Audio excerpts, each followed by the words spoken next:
I hadn't even touched my wine when my brother stood up to toast his new condo. The problem was, I paid over $300,000 for that place, and the deed was in my name. My mother smiled like this was normal, but right as he started his speech, my phone buzzed. It was the title company, and the woman on the line asked a question that made the entire table go silent.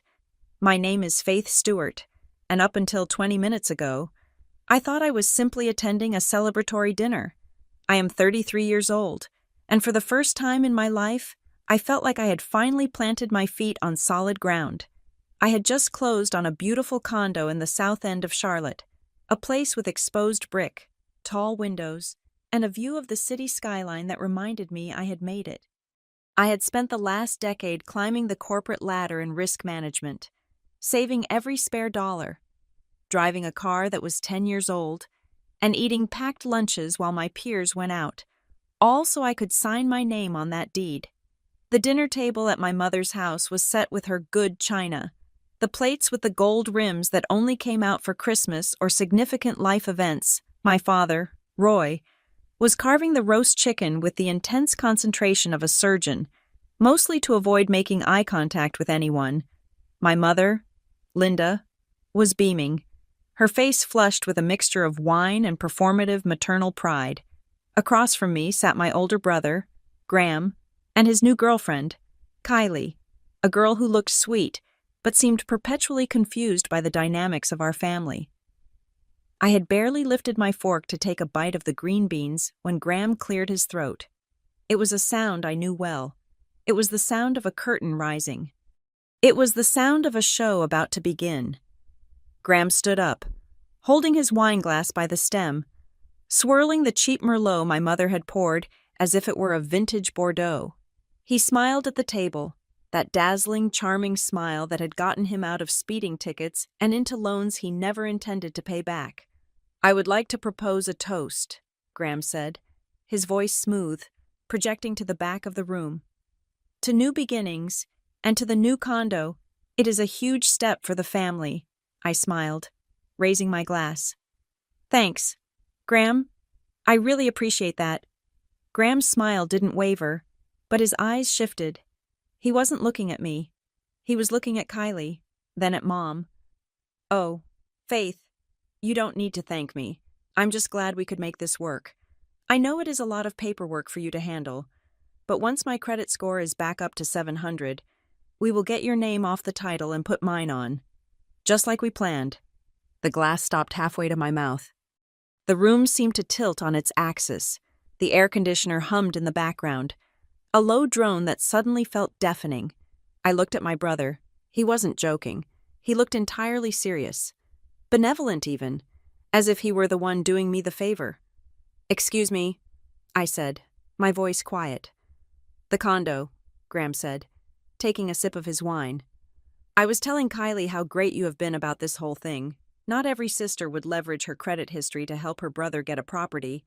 I mean, obviously, I will be making the mortgage payments. But your name being on the loan for now, it is a lifesaver." I set my glass down. I set it down hard enough that wine sloshed over the rim and stained the white tablecloth red. "Graham," I said, trying to keep the tremor out of my voice, "I bought that condo. Me. I put 20% down. That is $60,000 of my own money. The mortgage is in my name. The deed is in my name. There is no we. There is no plan to transfer it to you," Graham laughed, a dismissive, brotherly chuckle.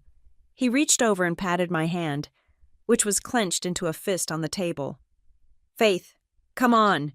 Don't be dramatic in front of Kylie. We talked about this. My bankruptcy is only 2 years old. I couldn't qualify for the prime rate. You are just holding the title. It is a standard family arrangement." I pulled my hand away as if he had burned me. I looked at my father. "Dad, are you hearing this?" Roy kept carving the chicken. He was slicing it into pieces so thin they were almost transparent. He did not look up. I looked at my mother. "Mom," Linda sighed, putting her fork down. She looked at me with a disappointed expression, the kind she reserved for when I wasn't being cooperative. "Faith, honey," she said, her voice dripping with reasonable-sounding poison, Don't ruin dinner. You know how hard your brother has been working to get back on his feet. He needs a stable address to launch his new consulting business. You have your apartment. You are single. You don't need a 2-bedroom in South End. You are just helping him out. Since you are the sister, it is the right thing to do. Helping him out? I repeated, my voice rising. Mom, I am not renting it to him. I am not letting him crash on the couch. He is talking about ownership. He is claiming my property is his. It is just paper. Faith, Graham interjected, his voice hardening slightly. Why are you being so selfish? I found the listing. I told you about the building. You told me the building existed, I snapped. I went to the showing. I hired the inspector. I wired the money from my savings account, the account I have been building for 8 years. Details. Graham waved his hand. The point is, the intent was always for me to take over. I have already told my investors that I have secured a prime location for my home office. Investors. I let out a sharp, incredulous laugh. Graham, you don't have investors. You have gambling debts and a car payment you are 3 months behind on. Hey. Graham slammed his hand on the table. The silverware rattled. That is enough. You don't know what I have, and you don't get to embarrass me in my house. This is Mom's house, I corrected him, and the condo is my house, mine. If you think for 1 second that I'm going to sign over a $300,000 asset to you because you feel entitled to it, you are out of your mind. Graham stared at me. The charm was gone. His eyes were cold, calculating. He reached into the inner pocket of his blazer. For a second, I thought he was going to pull out a weapon, but he pulled out his smartphone instead. He tapped the screen a few times and then shoved the phone across the table toward me. You really want to play this game? Faith, you want to play the legal eagle? He sneered. Look at that. I looked down at the screen. It was a photo of a document. It was a quitclaim deed. I recognized the format immediately. In my line of work, I reviewed compliance documents all day. I knew what a transfer of deed looked like. I saw the legal description of the property, my condo. I saw the grantor name Faith Stewart. I saw the grantee name Graham Stewart. And at the bottom, I saw a signature. It was my name. It was looped and slanted, bearing a frightening resemblance to the way I signed my checks. What is this? I whispered. The blood was draining from my face, leaving me cold. That, Graham said, leaning back in his chair and crossing his arms, is the document we are going to file, or rather, the copy of the one that is already in the process. Mom said it was okay. She said we needed to streamline things. I looked at my mother. She was busy buttering a roll, refusing to meet my gaze. It is just to keep things fair. Faith, she mumbled. Graham needs assets to show stability. You can always buy another one later. You forged my signature. I looked back at Graham. That is a felony, Graham. That is not a family dispute. That is a crime. It is not forgery if the family agrees, Graham shouted. And I didn't forge it. You signed it. Maybe you forgot. You were tired. You signed a bunch of papers when you came over last week to help Mom with her computer. I signed a birthday card for Aunt Sarah, I shouted back. I did not sign a deed. Kylie looked terrified. She was shrinking into her chair, looking from Graham to me. Graham, you told me you bought the place, she whispered. I did buy it, babe. Faith is just being hysterical because she wants a cut of the equity, Graham said, not breaking eye contact with me. The atmosphere in the room had shifted entirely. The warmth of the roast chicken dinner had evaporated, replaced by the sterile, freezing tension of a courtroom. I wasn't a sister anymore. I was a defendant, and Graham was the prosecutor, judge, and jury, with our mother as the bailiff. I stood up. My legs felt shaky. I am leaving, and tomorrow morning, I am calling my lawyer. If that document has been filed, Graham, I swear to God I will. My sentence was cut off by a sound from my purse. My phone was vibrating against the hardwood floor where I had set my bag. It was a long, sustained vibration. I ignored it. I am going to the police, I said. Sit down. Faith, my father said softly. It was the first time he had spoken. Let's not get the police involved. We can work this out. There is no working this out. Dad, he is stealing my house. My phone buzzed again. And again. It was persistent. I reached down and grabbed it, intending to silence it so I could finish screaming at my family, but when I looked at the screen, I froze. The caller ID didn't show a name from my contacts. It said, Harbor Point Title Fraud Review. My heart stopped. Harbor Point was the company I had used for my closing 3 weeks ago. I looked at Graham. He was smirking, taking a sip of wine, confident that his gaslighting was working, confident that Dad would make me back down, confident that I would fold like I always did to keep the peace. I hit the answer button. Faith, don't answer that, Mom said sharply. We are talking. I hit the speakerphone button and set the phone in the center of the table, right next to the gravy boat. This is Faith, I said, my voice trembling with adrenaline. The room went silent. Graham paused with his glass halfway to his mouth. A woman's voice filled the dining room. It was professional, crisp, and laced with an urgency that cut through the humidity of the room. Ms. Stewart.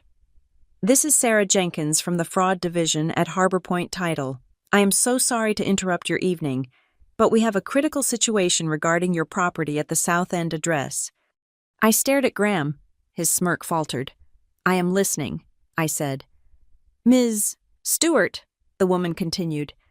We just received an alert from the county recorder's office regarding a pending filing on your property.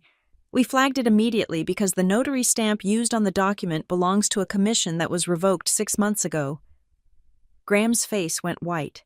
The color drained out of him so fast, it looked like a magic trick.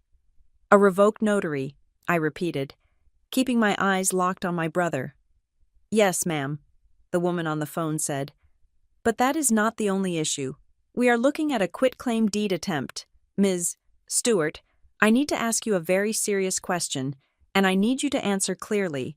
Are you currently in the process of transferring your property to a Graham Stewart? Did you sign any documents to that effect in the last 48 hours? No, I said clearly. I did not. Okay, the woman said. Her tone shifted from inquiry to action. Then you need to know that we have reason to believe this is an active attempt at title theft. The document was submitted electronically 20 minutes ago. We have already placed a freeze on the transaction, but she paused, and the silence in the dining room was heavy enough to crush a lung. But what? I asked. Ms. Stewart, the user who uploaded the documents used an account linked to a social security number that is very similar to yours, but with 2 digits transposed. We also have the IP address of the upload. It is coming from a residential internet connection registered to a Linda Vaughn. My mother dropped her butter knife. It clattered loudly against her porcelain plate.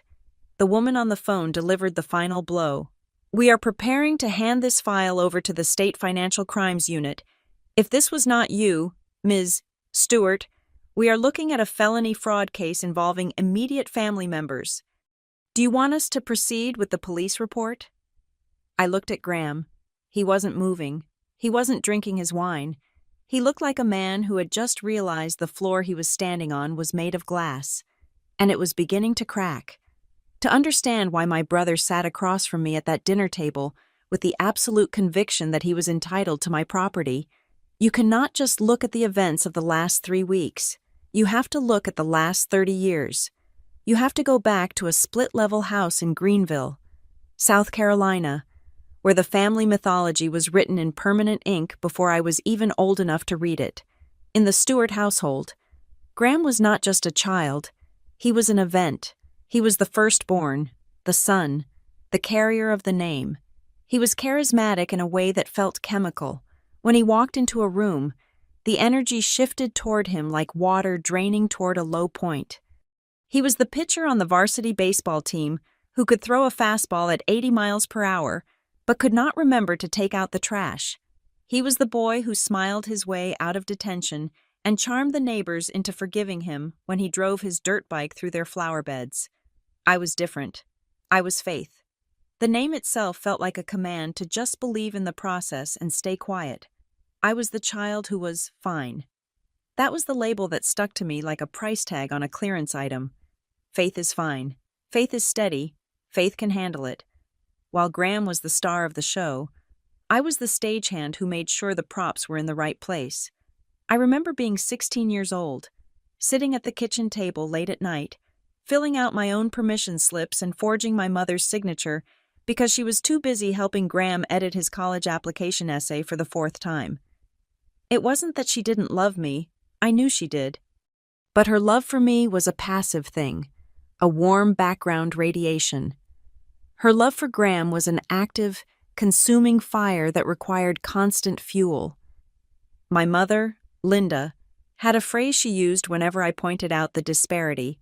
It usually happened after Graham got something expensive, like a new set of golf clubs or a tutor for a class he was failing, while I was told we didn't have the budget for the art camp I wanted. "Faith, honey," she would say, placing a hand on my shoulder. "Graham needs a little extra help to shine. The world is hard on sensitive boys like him, but you are strong. You are like a little tank. You always figure it out." She said it like it was a compliment. She framed my neglect as a superpower. For years, I believed her. I thought my ability to endure disappointment without making a sound was a virtue, not a trauma response. I learned early on that if I had a problem, I had to solve it, because bringing it to my parents only resulted in a distracted nod or a suggestion that I was being too demanding. My father, Roy, was no better. Though his negligence was quieter, he was a man who hated conflict the way a cat hates water. He loved us, I think, but he loved his peace of mind more. When the dynamic between Mom and Graham got too intense when Graham was demanding money, or Mom was hysterically defending him, Dad would simply vanish. He would retreat to his workshop in the garage or stay late at the office. He abdicated the role of captain, leaving Mom to steer the ship wherever Graham wanted to go. He taught me that men were not safety. They were just another variable you had to work around. When it came time for college, the difference in our trajectories became a canyon. Graham was sent to a private university 2 states away with a full meal plan and a debit card linked to my parents' checking account. He switched majors 3 times, joined a fraternity that cost $2,000 a semester, and eventually dropped out because he felt the professors didn't get his vision. I went to the state university. I filled out my own FAFSA financial aid forms. I applied for 3 scholarships and got 2 of them. I worked 20 hours a week as a waitress at a 24-hour diner, serving eggs and grits to truckers at 3 in the morning to pay for my textbooks. I remember the smell of grease in my hair and the ache in my lower back, and I remember feeling a strange, cold pride. I didn't owe anyone anything. Every grade I got, every dollar I saved, it was mine. There was a moment during my junior year that solidified my resolve. I had called home, desperate because my car, a rusted sedan I had bought for $1,500, had blown a transmission. I needed $600 to fix it so I could get to work. Mom sighed into the phone. "Oh, Faith, timing is just terrible. We just had to bail Graham out. He got a DUI in Charleston, and the lawyer fees are astronomical. We are tapped out. Can you pick up extra shifts?" I stared at the phone. My brother had committed a crime and received a check. I had a mechanical failure and received a lecture on budgeting. "Okay, Mom," I said. "I will figure it out." "I knew you would," she said, relieved. "You are so resilient." That was the day I stopped asking. I walked 3 miles to work for a month until I fixed the car. I graduated with honors, landed an entry-level job in a bank, and started climbing. I moved into the world of risk management and compliance. It was a perfect fit for me. My job was to look at systems, identify the weak points, predict where the fraud would happen, and build walls to stop it. I was good at it because I had spent my whole life watching my family operate without any controls. While I was building a career, Graham was building a house of cards. He moved back home. He moved out. He moved back home again. He had a dozen startup ideas that were going to revolutionize the industry. There was the app for dog walkers that never launched. There was the custom t-shirt business that left the garage full of unsold inventory. There was the day trading phase where he lost $5,000 of Dad's retirement money in a single afternoon. Each time he failed, he had a story, It was the market. It was his business partner. It was bad luck. And each time, Mom was there with the checkbook, nodding sympathetically, telling him that geniuses are often misunderstood. She was not just enabling him, she was crippling him. She was teaching him that consequences were things that happened to other people. I watched all of this from a safe distance. I lived in a small rental apartment. I drove my paid-off car. I invested in my 401k. I created a life that was hermetically sealed from the chaos of the Stewart family finances. I loved them, but I treated them like radioactive material, safe to look at from behind lead glass, but dangerous to touch. The decision to buy the condo in South End was the culmination of 10 years of this discipline. I didn't buy it to show off. I didn't buy it to host parties or to impress a boyfriend. I bought it because I wanted a physical manifestation of my boundaries. I wanted 4 walls that I owned. I wanted a front door that only opened when I turned the key. I wanted a deed recorded in the county courthouse that said, Faith Stewart, and nobody else. It was supposed to be my sanctuary. It was supposed to be the one place on earth where I did not have to be strong or resilient or understanding. It was just supposed to be mine. When I finally told my mother I was closing on the place, I should have recognized the tone in her voice. It wasn't happiness for me. It was calculation. South End, she had asked? That is a very trendy area. Graham was just saying he needs to be closer to the city center for his networking. My stomach had tightened, a reflex honed over decades. It is a 1-bedroom, Mom. It is small. Well, you know, she had said vaguely. Family helps family. I had ignored the red flag. I thought I was safe because I had the law on my side. I thought that because I was an adult woman with a 6-figure salary and an excellent credit score, the dynamic of the nursery no longer applied. I thought I had outrun the shadow of being the backup child, but sitting at that dinner table, watching Graham smirk while the woman from the title company explained that a felonious attempt had been made to steal my sanctuary, I realized I was wrong. I hadn't outrun anything. My brother didn't see me as a separate person with property rights. He saw me as he always had, as a resource to be harvested. I was the savings account he hadn't opened yet. I was the safety net he hadn't used yet. And my mother didn't see a crime. She saw a solution to Graham's latest problem. The anger that rose in my chest wasn't hot and explosive. It was cold and ancient. It was the accumulated interest on 30 years of silence. I looked at my brother, really looked at him, and I realized that the time for being the strong one who absorbed the blow was over. I had spent my life building a fortress to keep the world out, never realizing that the real invasion would come from the people who had keys to the front gate. But as the reality of what they had done settled in, one thing became crystal clear. They had made a fatal error. They thought they were dealing with the 16-year-old girl who would walk 3 miles to work to avoid causing a fuss. They didn't realize they were now dealing with a woman who assessed risk for a living. And for the first time in my life, I was looking at my family and seeing them not as blood relations, but as a liability that needed to be mitigated. The condo was not just an apartment anymore. It was the line in the sand, and they had just crossed it.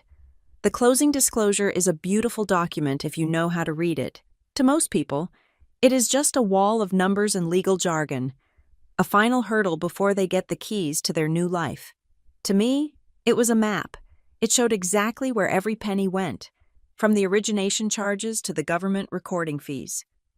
I sat in that conference room at Harbor Point Title 3 weeks ago, my pen hovering over the signature line, and I felt a profound sense of calm. I had done this the right way. I had saved for 7 years, putting away 20% of every paycheck into a high-yield savings account that I nicknamed the Fortress. My credit score was 815. I did not need a cosigner. I did not need a gift letter from my parents. When the loan officer had asked about the source of my down payment, I simply sent over my bank statements. There were no unexplained deposits, no sudden influxes of cash, just a steady, boring accumulation of capital. When the closing agent, a woman named Sarah, asked if I wanted to purchase an owner's title insurance policy, I didn't hesitate. Yes, I said. The enhanced policy, please. Sarah had looked up, surprised. Most people try to skip that to save a few $100s. They think the lender's policy covers them. I work in risk management, I told her. I know that the lender's policy protects the bank's investment, not my equity. If someone comes out of the woodwork claiming they have an heirs interest or a lien from 10 years ago, I want to be covered. I remember saying that so casually. I was thinking about some hypothetical contractor who hadn't been paid by the previous owner, or perhaps a long-lost ex-spouse of the seller. I was thinking about strangers. The idea that the person I needed protection from might share my last name never even crossed my mind. I got the keys that afternoon.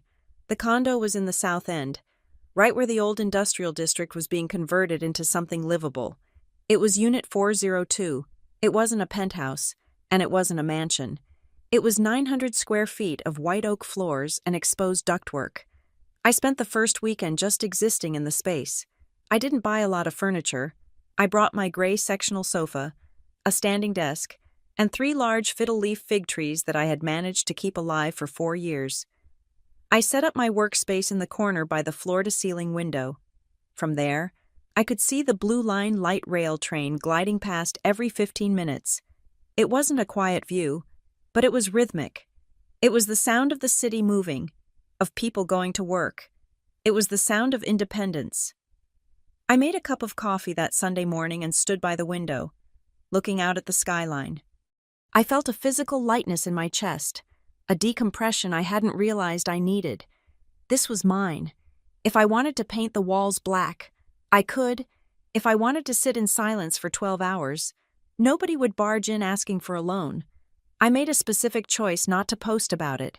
There was no new homeowner post on Facebook, no photo of the keys on Instagram. I knew my family's algorithm too well. Happiness, in the Stewart family, was treated as a surplus resource that needed to be redistributed to those in deficit, usually Graham. So, I kept it quiet. I told my friends, my coworkers, and the post office. But I made the mistake of telling my mother. I had to. It would have been impossible to hide a move forever. I called her 3 days after closing, keeping my voice casual. "Yeah, I moved into a smaller place closer to work," I said. "Just wanted to shorten the commute. It is nothing special. Just a condo." "Oh, Faith, that is wonderful," she had exclaimed. "You are so independent. I will tell your father." I should have known telling father meant telling the whole house. The interrogation began less than 24 hours later. It didn't start with a congratulations text from Graham. It started with a series of questions that felt less like brotherly interest and more like a data mining operation. "Where is it exactly?" he texted. "Which building, the one near the brewery or the one by the station?" I gave him the street name, keeping it vague. "Did you go with a fixed rate?" came the next text. "Rates are high right now. What did you lock in at 6% 7?" I stared at the phone. Why did he care about my interest rate? Graham didn't know the difference between an APR and a yield curve. "I got a decent rate," I replied. "I bought points down." "Who did the title work?" he asked. "Did you use a lawyer or just a title company?" That was the question that made me pause.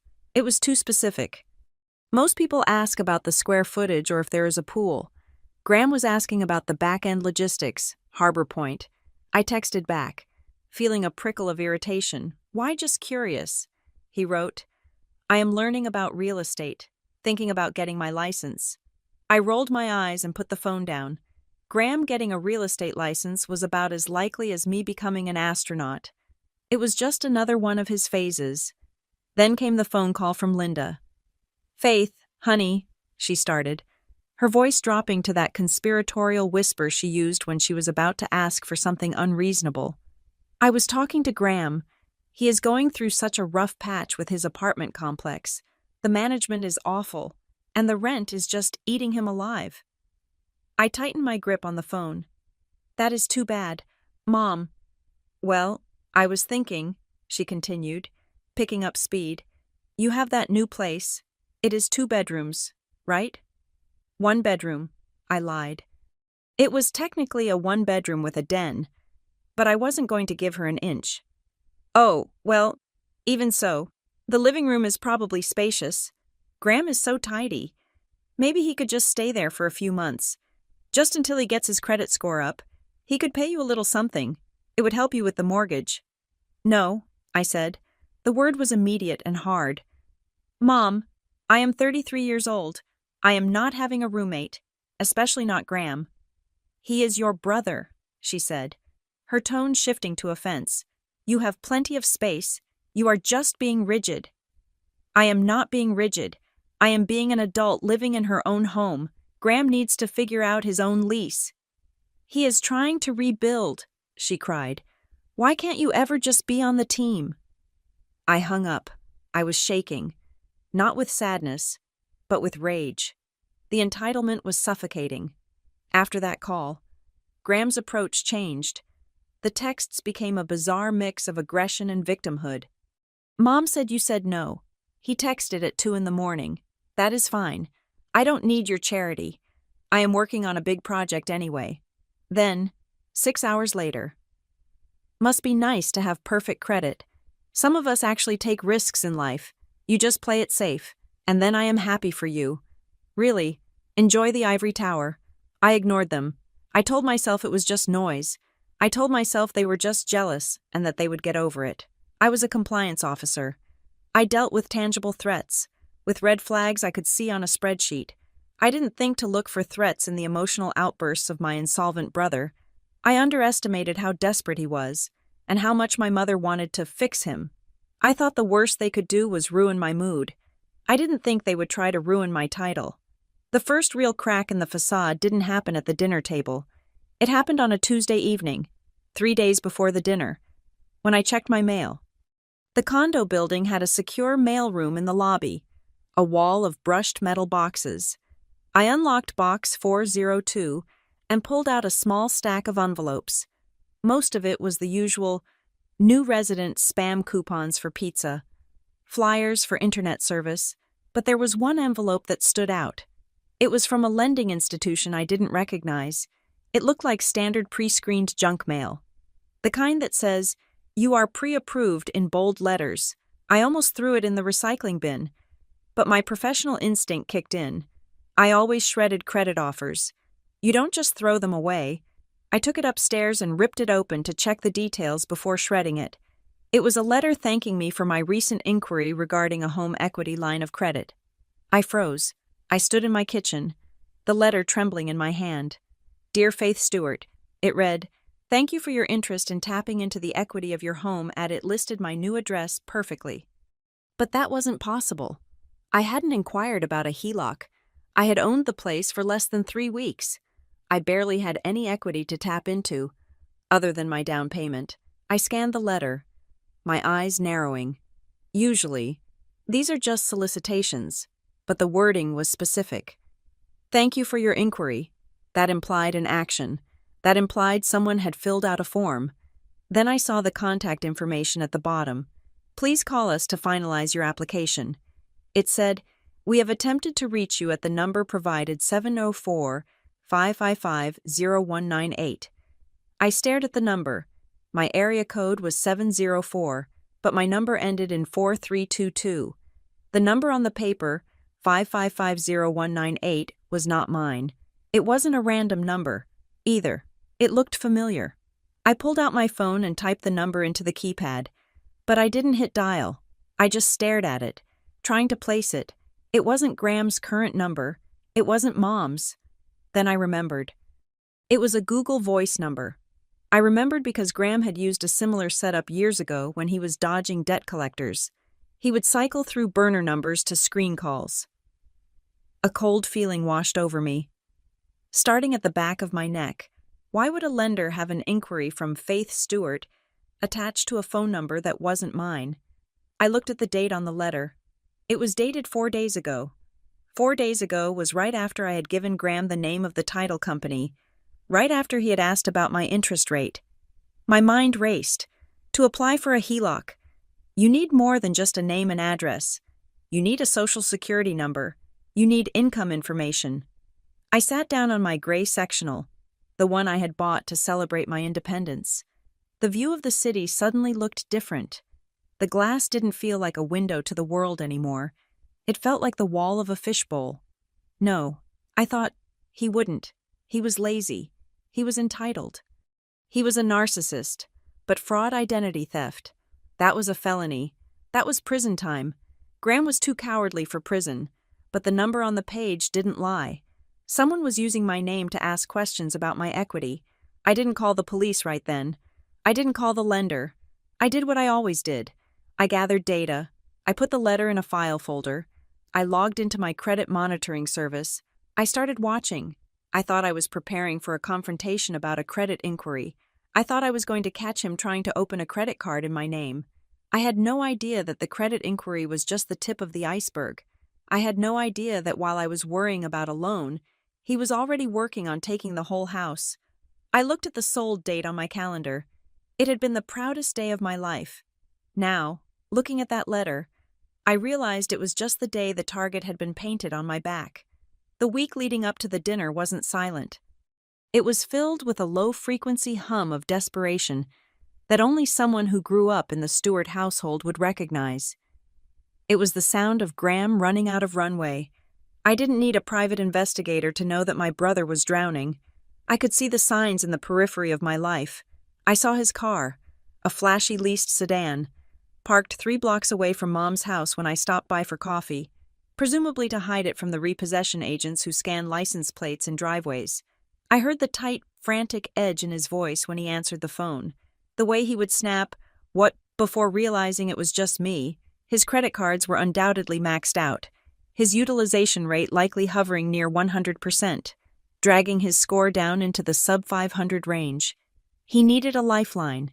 He needed a large infusion of capital, and he needed it yesterday. And then there was Linda. My mother ramped up her campaign of emotional erosion with the subtlety of a sledgehammer. "Family has to stick together. Faith," she told me over the phone on a Tuesday, her voice thick with that weaponized martyrdom she had perfected. "You are so blessed. You have your salary. You have your health. Graham is struggling so much. It hurts me to see you doing so well while he is suffering. It feels unbalanced." "I work 60 hours a week, Mom," I replied, typing an email while I held the phone to my ear.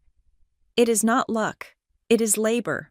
I know, she sighed. "But you can't take money to the grave. Faith, relationships are what matter. Sometimes I think you care more about your bank account than your own blood." That stung, as it was intended to, but I held my ground. I didn't offer money. I didn't offer a loan. I just let the silence stretch until she hung up. 2 days later, Graham texted me, "Hey, I am in the neighborhood. Can I swing by and see the place Mom says it is nice? I promise I won't stay long." I hesitated. My instinct screamed no. My instinct told me to lock the deadbolt and pretend I wasn't home. But he was my brother. We had shared a bunk bed when we were toddlers. We had ridden bikes together. The conditioning to be a good sister was a deep groove in my brain, hard to jump out of. "Fine," I texted back. "I have 20 minutes before a conference call." When he arrived, he didn't bring a housewarming gift. He didn't bring a bottle of wine or a plant. He brought a clipboard. It was subtle, tucked under his arm. But I saw it. He walked in, his eyes scanning the space not with appreciation, but with assessment. He didn't look at my view of the city. He looked at the floors. He tapped the quartz countertop with his knuckle. "Nice," he said, nodding. "Is this engineered hardwood or solid?" "Engineered," I said, standing by the door, my arms crossed. "Graham, what are you doing?" He ignored me. He walked into the bedroom. I followed him, feeling like a stranger in my own home. He stood in the center of the room and looked at the closet. "You could fit a king bed in here if you moved the dresser," he muttered, almost to himself. Then he looked at the windows. "Good light, photogenic. I have a queen bed. Graham, I don't need a king." He turned to me. That charming smile plastered on his face, but it didn't reach his eyes. "Just thinking out loud. Faith, maximizing the potential. This place has a lot of utility." He left exactly 20 minutes later. As he walked out the door, I saw him pause in the hallway. He looked up at the ceiling, checking the placement of the fire sprinklers, then glanced at the keypad on my door. It felt invasive, like he was casing the joint, because he was. The weirdness started the next day. I came home from work to find a package from Amazon sitting on my kitchen counter. I had brought it up from the mailroom, but when I looked closely, I realized the tape had been slit open and then pressed back down. I frowned. Maybe I had done it without thinking, no. I grabbed a knife to open it properly. Inside were the cleaning supplies I had ordered, but the packing slip was missing. That evening, my phone pinged with an alert from the Ring doorbell I had installed against HOA regulations, but I didn't care on my front door. Motion detected. I opened the app. The video feed showed the hallway. There was Graham. He wasn't knocking.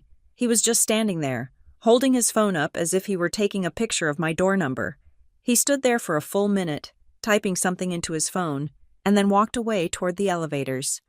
My stomach turned over. What was he doing? I decided to call the property management office the next morning. I needed to know if there had been any weird activity in the building. "Hi, this is Faith Stewart in Unit 402, I said when the manager, a brisk woman named Karen, picked up. I know this sounds strange, but has anyone been asking about my unit, or have there been any issues with the mailroom? There was a pause on the line. Ms. Stewart. Oh, I'm glad you called. I actually have a note here to contact you. My grip tightened on the phone. Why? Well, we had a gentleman call yesterday regarding Unit 402. Karen said. He identified himself as the co-owner. He wanted to clarify our bylaws regarding short-term rentals. Specifically, he wanted to know if we allow weekend listings on platforms like Airbnb. The air left my lungs. Co-owner? I choked out. Yes, a Mr. Stewart. He said he was your partner on the deed. I told him that our building has a strict minimum lease term of 6 months, and absolutely no short-term rentals are permitted. He seemed quite agitated by that news. He asked if there were loopholes for corporate housing. I closed my eyes. It all made sense. The clipboard, the comment about the king bed, the photogenic light, the questions about the interest rate. Graham wasn't trying to live here. He was trying to turn my home into a hotel. He wanted to hijack my asset, use my credit to secure it, and then churn it for cash flow to pay off his gambling debts while I paid the mortgage. Karen, I said, my voice shaking. Listen to me very carefully. There is no co-owner. I am the sole owner. If that man calls again, or if he tries to enter the building, you are to call the police. Do you understand? Oh, Karen sounded flustered. I see. I will make a note of that immediately. I hung up and dialed Graham. I didn't care that I was at work. I didn't care that my boss was walking past my glass-walled office. He answered on the second ring. Hey, sis, what is up? You called my HOA, I said, my voice low and lethal. You told them you were the co-owner. You asked about Airbnb rules. Graham laughed. It was a dry, dismissive sound. Wow, you are paranoid. Who told you that I didn't say co-owner? I said I was your brother. I was just asking for you. I know you're busy, and I thought maybe you'd want to make some extra cash on the weekends when you go visit Mom. I was doing you a favor. I never said I wanted to rent it out. I live there, Graham. And don't lie to me. The manager said you identified yourself as a partner on the deed.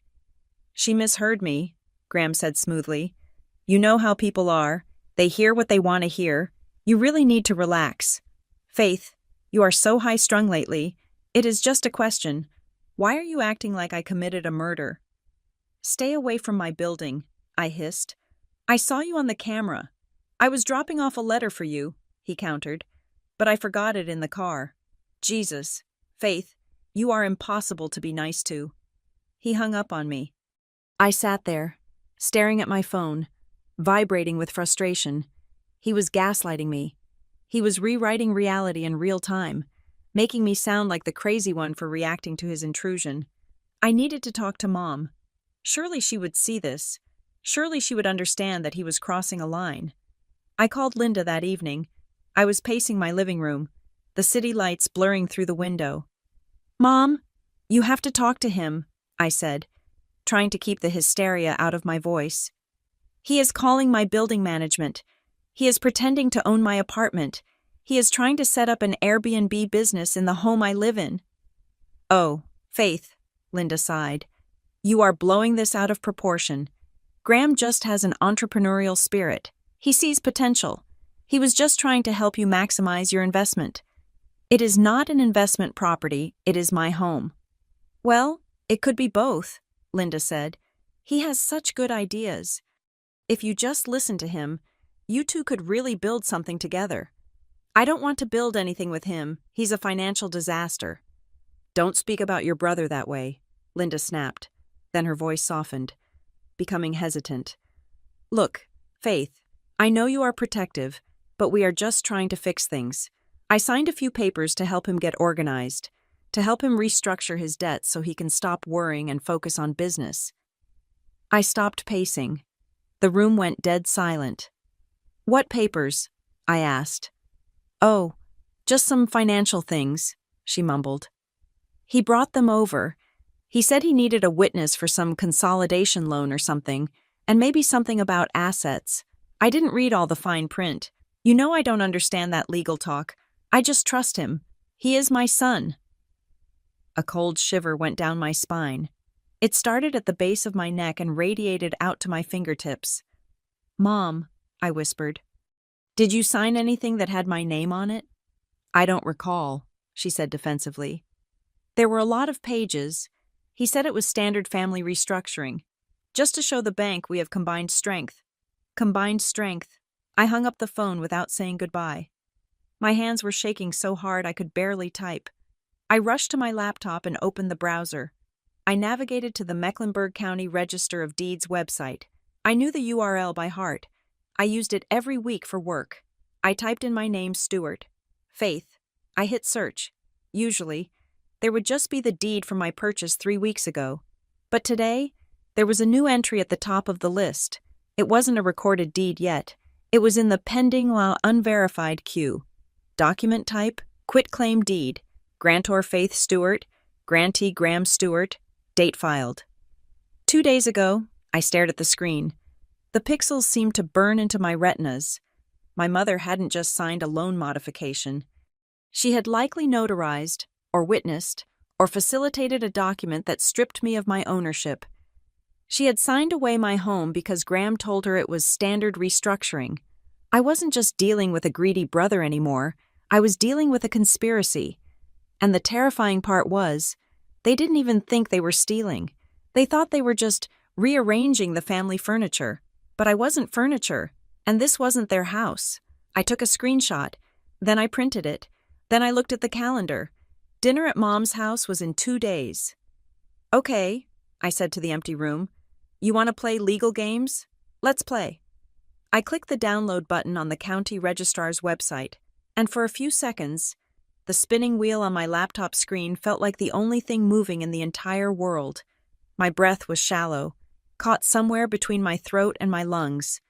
When the PDF finally popped open, filling the screen with its stark, black and white legality, the reality of the situation hit me with the force of a physical blow.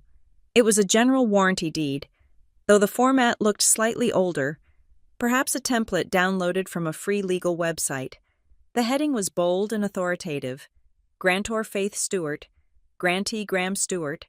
I scrolled down to the consideration line, the part of the document that states what was exchanged for the property, usually, in a legitimate sale. This would list the purchase price. Even in a family transfer, there is usually a statement of value for tax purposes. Here, it read, for the sum of $10 and other good and valuable consideration, $10. My brother had valued my life's work, my savings, my credit history, and my sanctuary at the price of a fast food lunch, but it was the bottom of the page that made my vision blur. There, above the printed line of my name, was a signature. It was Faith Stewart, to a layman, to a bank teller glancing at it, or even to my mother. It would look perfect. It had the loops in the right places. The F had the sharp upper point I always used. The T's were crossed with a slight upward slant, but I work in risk. I spend my days looking at patterns, and I know my own hand. I zoomed in until the pixels began to fragment. The stroke width was too even. When a person signs their name, there is a natural variation in pressure, heavy on the downstroke, lighter on the upstroke. This signature was uniform, flat. It lacked the microscopic tremors of a human hand moving across paper in real time. It looked like it had been traced, or perhaps lifted from another document via Photoshop and pasted onto this digital file before being printed and scanned again to hide the artifacts. And then, the final nail in the coffin, the notary stamp. To the left of the signature was the official seal of a notary public, State of North Carolina. County of Mecklenburg. Commission expires. November 2, 2025. The notary's name was listed as a Brenda H. Miller. I did not know a Brenda H. Miller. I had never stood in front of a Brenda H. Miller. I had never raised my right hand and sworn to the truth of this document in her presence. The realization washed over me, cold and absolute. This was not a misunderstanding. This was not Graham being aggressive or Mom being helpful. This was a felony. This was forgery, uttering a forged instrument, and filing a false public record. I closed my eyes for a brief second, allowing myself to feel the grief. The brother I had protected on the playground, the boy I had tutored in math, the man I had defended to my friends, he was gone. In his place was a criminal who viewed me as nothing more than an obstacle to his cash flow. I opened my eyes and picked up my phone. It was 8:15 in the morning. I didn't call Graham. I didn't call Mom. I called Harbor Point Title. When the receptionist answered, my voice was unrecognizable to my own ears. It was the voice I used in boardrooms when I had to deliver bad news to executives. It was devoid of emotion, stripped of all familial softness. This is Faith Stewart. I closed on a property with your agency 3 weeks ago. File number 89902. I need to speak to your legal department or your fraud claims specialist immediately. This is an emergency regarding an unauthorized deed recording. The receptionist must have heard the ice in my tone because she didn't ask for details. She transferred me instantly. A moment later, a woman picked up. This is Sarah Jenkins, Fraud Division. Ms. Jenkins, I said, staring at the forged signature on my screen. My name is Faith Stewart. I am looking at a document on the county registry that purports to transfer my property to a Graham Stewart. I did not sign this document. I did not authorize this transfer. I am initiating a formal fraud claim against my title insurance policy. There was the sound of typing on the other end, fast and rhythmic. Ms. Stewart, I am pulling up your file now. You are saying this is a total forgery. The signature is a simulation, I said, using the technical term. And the notary acknowledgement is false. I have never met the notary listed. I need you to flag this title immediately before any further encumbrances are recorded against it. Okay, Sarah said, her voice sharpening with professional focus. I see the recording. It hit the system 2 days ago. Ms. Stewart, I need to ask you a standard compliance question. Did you, at any point, sign a blank document, a power of attorney, or any paper that could have been altered? No, I said firmly. I have not signed anything related to this property since the closing table. And the grantee, Graham Stewart, what is his relationship to you? He is my brother, I said. The word tasted like ash. I see, Sarah said. The typing stopped. Unfortunately, familial fraud is common, but that makes it no less illegal. We are going to open a file. I will need you to sign an affidavit of forgery. We will also need to investigate the notary. If she notarized this without you present, she is liable. If her stamp was stolen or forged, that is another layer. Do whatever you have to do, I said. I want this stopped. We will place a deficiency flag on the title internally, Sarah explained. This alerts any other lender who uses a standard title search that there is a dispute. However, if he goes to a hard money lender who doesn't check thoroughly, he might still be able to borrow against it. We need to move fast. We hung up with a promise that she would email me the affidavit within the hour. I sat back, my heart rate finally slowing, replaced by a cold, calculating anger. I had pulled the legal lever. Now I needed to test the waters. I needed to see how far they were willing to lie. I opened my text thread with Graham. I see a deed was filed. I typed, "It says I gave you the condo. What is this?" I watched the 3 little dots appear almost instantly. He was on his phone. He was probably waiting for this. "Relax." His reply came through a minute later. "Don't make a big deal out of it. Mom agreed it was the best way to handle the asset protection. We can talk about it at dinner." Asset protection. He was using buzzwords he didn't understand to justify theft. I didn't sign it. Graham. I wrote back, "That is not my signature. It is a proxy signature." He replied, "Mom signed for you. She has implied power of attorney as the matriarch." Seriously. Faith, stop acting like a lawyer and act like a sister. It is done. I stared at the screen. Implied power of attorney as the matriarch. That wasn't a legal concept. That was a delusion. That was a phrase invented by a man who had never been told no in his entire life. Before I could type a response, my phone rang. It was Linda. I let it ring 3 times before answering. I needed to make sure my voice was steady. "Hello, Mother," I said. "Faith, why are you harassing your brother?" Her voice was high, pitched with anxiety. "He just texted me. He is so stressed out, and you are attacking him over paperwork. He forged my name." "Mom," I said, cutting through her noise. "He filed a legal document with the government saying I gave him my house, and he faked a notary stamp." "Oh, stop using those words," she snapped. "Forgery. Fake. You sound like a policeman. It is not forgery if it is family. I told him it was okay. I told him you would understand once you calmed down. It is just a temporary measure." "Temporary measure for what?" I asked. "Why does he need the deed, Mom?" "He needs to show assets," she stammered. "For his business, to get a line of credit for his new venture. He can't get the loan without collateral. We are just borrowing the equity for a few months. He will pay it back. He promised." "So he is taking a loan out on my house?" I asked, my voice rising. "He is putting a lien on my property." "He is going to service the debt," Linda cried. "He has a plan. Faith, why can't you trust him? I helped him with the paperwork because I knew you would be difficult. I knew you would let your selfish need for control get in the way of his success." "You helped him?" I asked quietly. "You mean you signed my name?" "I might have traced it," she admitted, her voice dropping to a whisper. "But I did it out of love. I did it to keep the peace, and the notary well.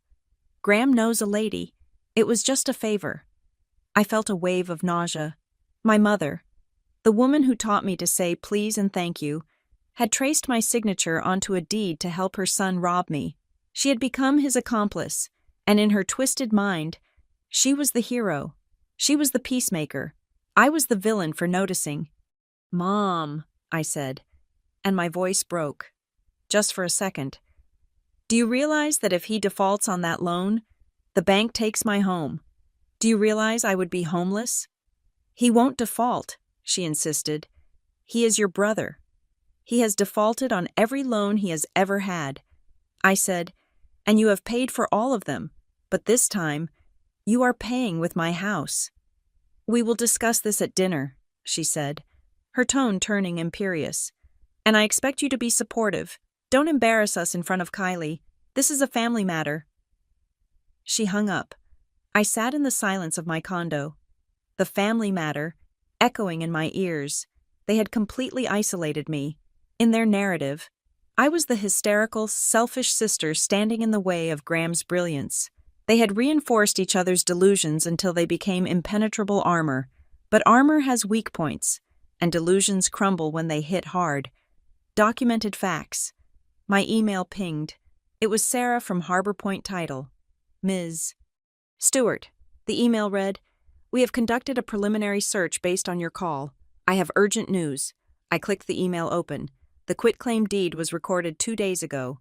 But this morning, at 9 a.m., a request for a payoff statement and a title binder was received from a lender called Rapid Cash Capital. This indicates that a hard money loan is in the final stages of underwriting. They are attempting to pull $150,000 of equity out of the property. Based on the speed of this lender, They could be looking to fund within 48 hours.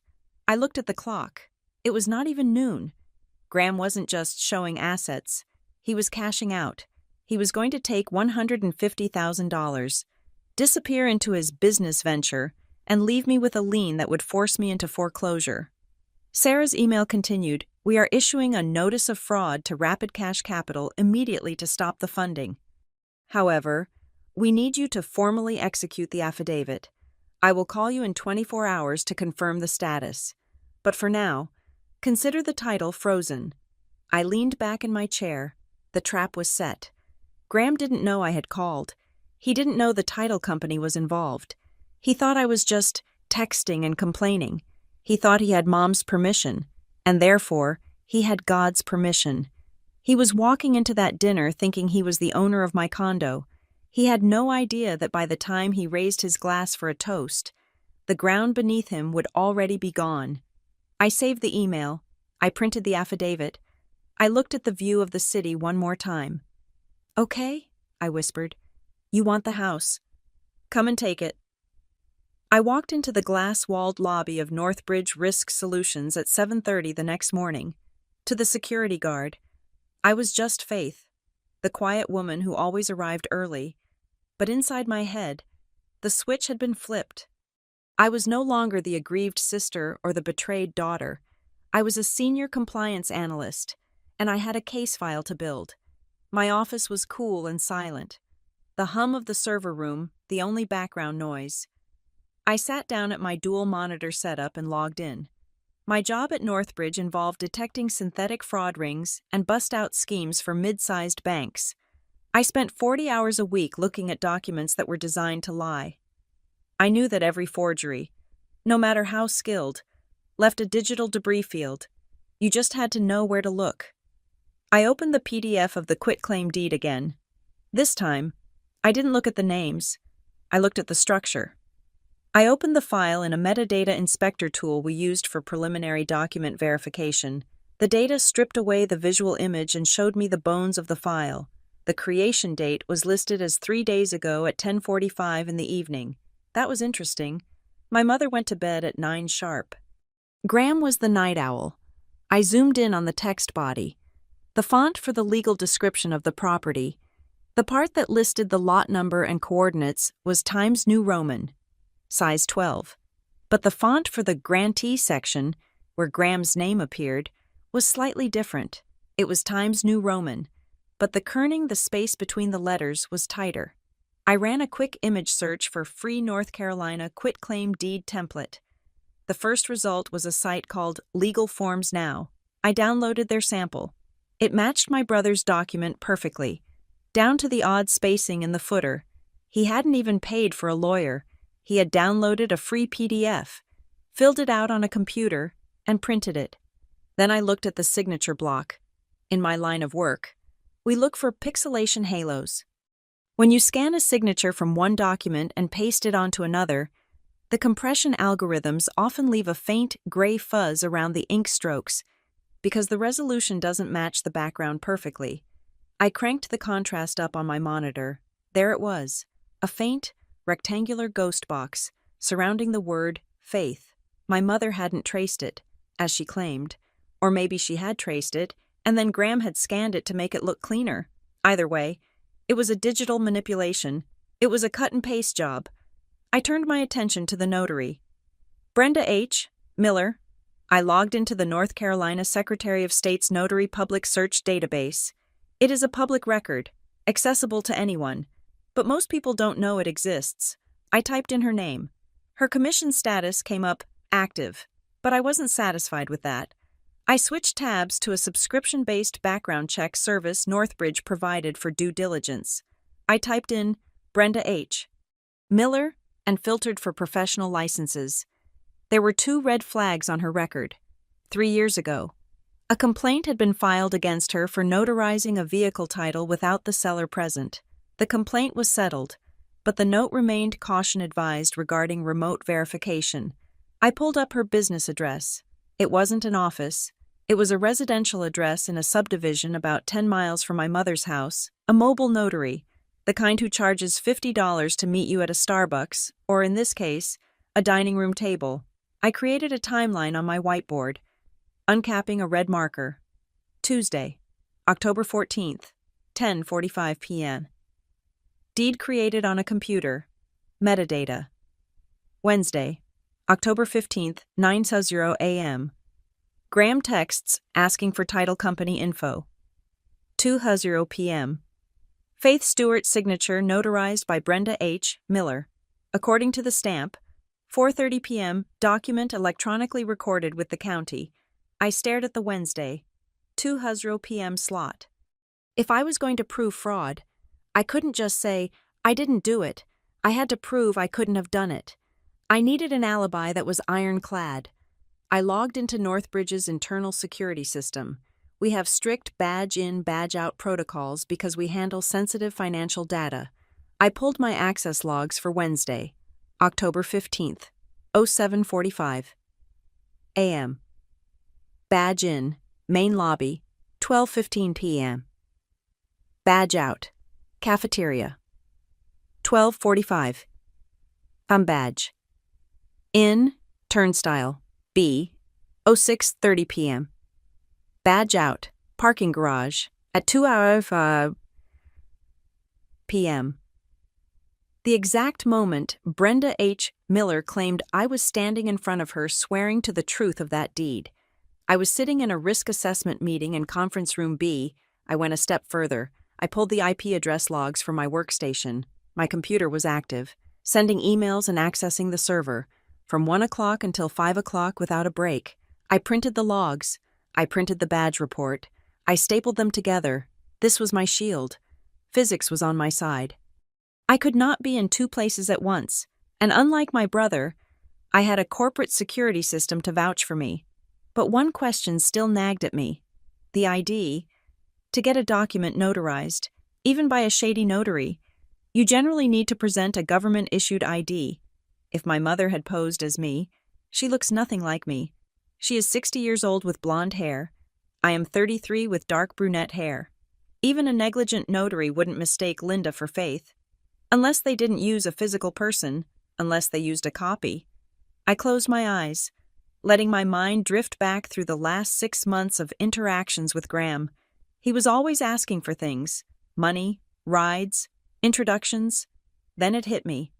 4 months ago, Graham had called me in a panic from the airport. Faith, you have to help me. I am at the rental car counter. I left my wallet at the house, and I have a client meeting in 2 hours. They said they can take a picture of a license if the last name matches, and I have a credit card on file. Can you just snap a pic of your license and text it to me? I will delete it right after. I had been in a meeting. I was distracted. I wanted him off the phone.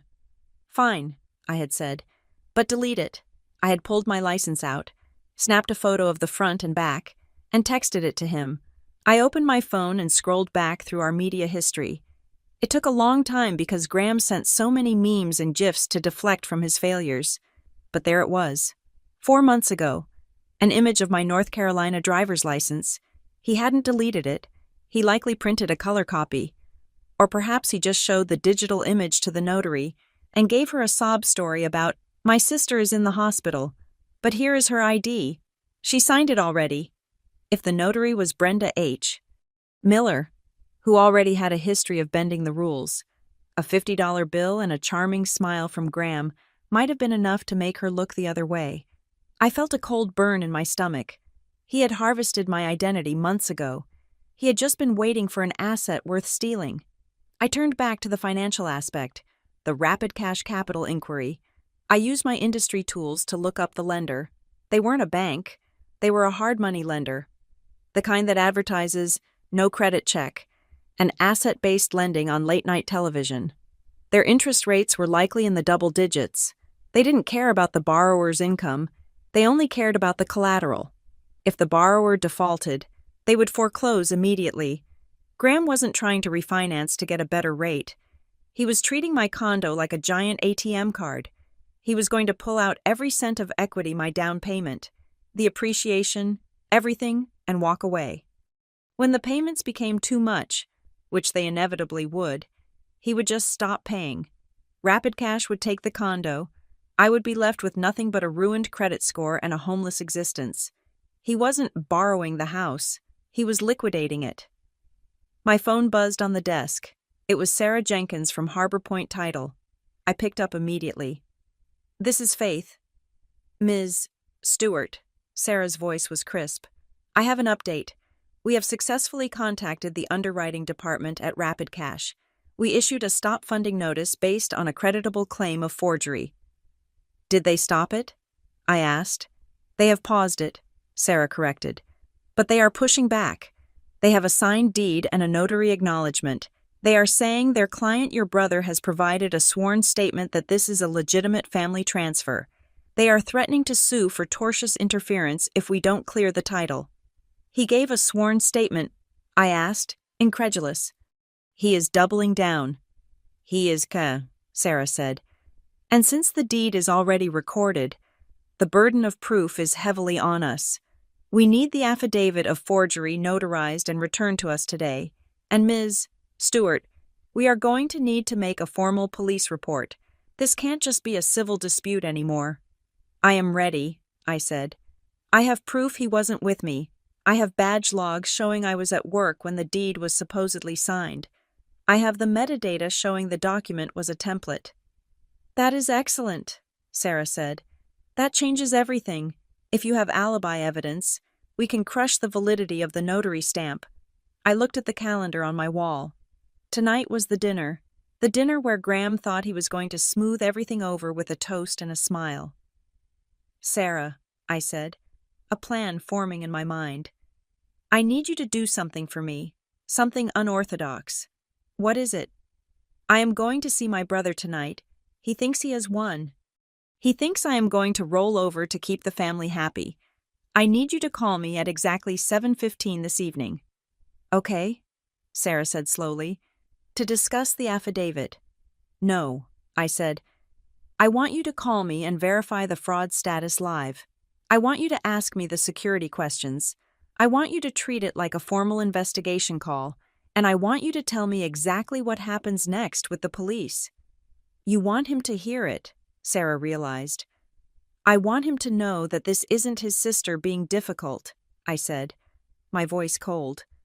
"I want him to know that a federally regulated title insurance company is initiating a criminal fraud investigation. I want the room to hear it." There was a pause. "We don't usually participate in confrontations." "It is not a confrontation," I said. "It is verification. You need to verify I am not the one who signed. I will be available at 7:15 to provide that verification." Sarah was silent for a moment. Then I heard a small, sharp intake of breath. 7:15. "Ms. Stewart, I will have the fraud unit supervisor on the line as well." "Thank you," I said. I hung up. I looked at the stack of evidence on my desk. The badge logs, the IP reports, the screenshot of the forged deed, the timeline. I wasn't going to bring any of it to dinner. I didn't need to wave papers in his face. Graham would just call them fake. He would talk over me. He would gaslight Mom into thinking I printed them to frame him. No, I wasn't going to argue. I was going to let the system he tried to exploit be the one to crush him.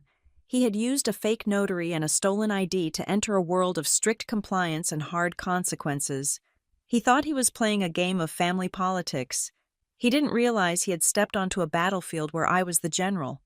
I packed my bag. I put on my coat. I checked my reflection in the monitor one last time. I didn't look tired. I looked ready.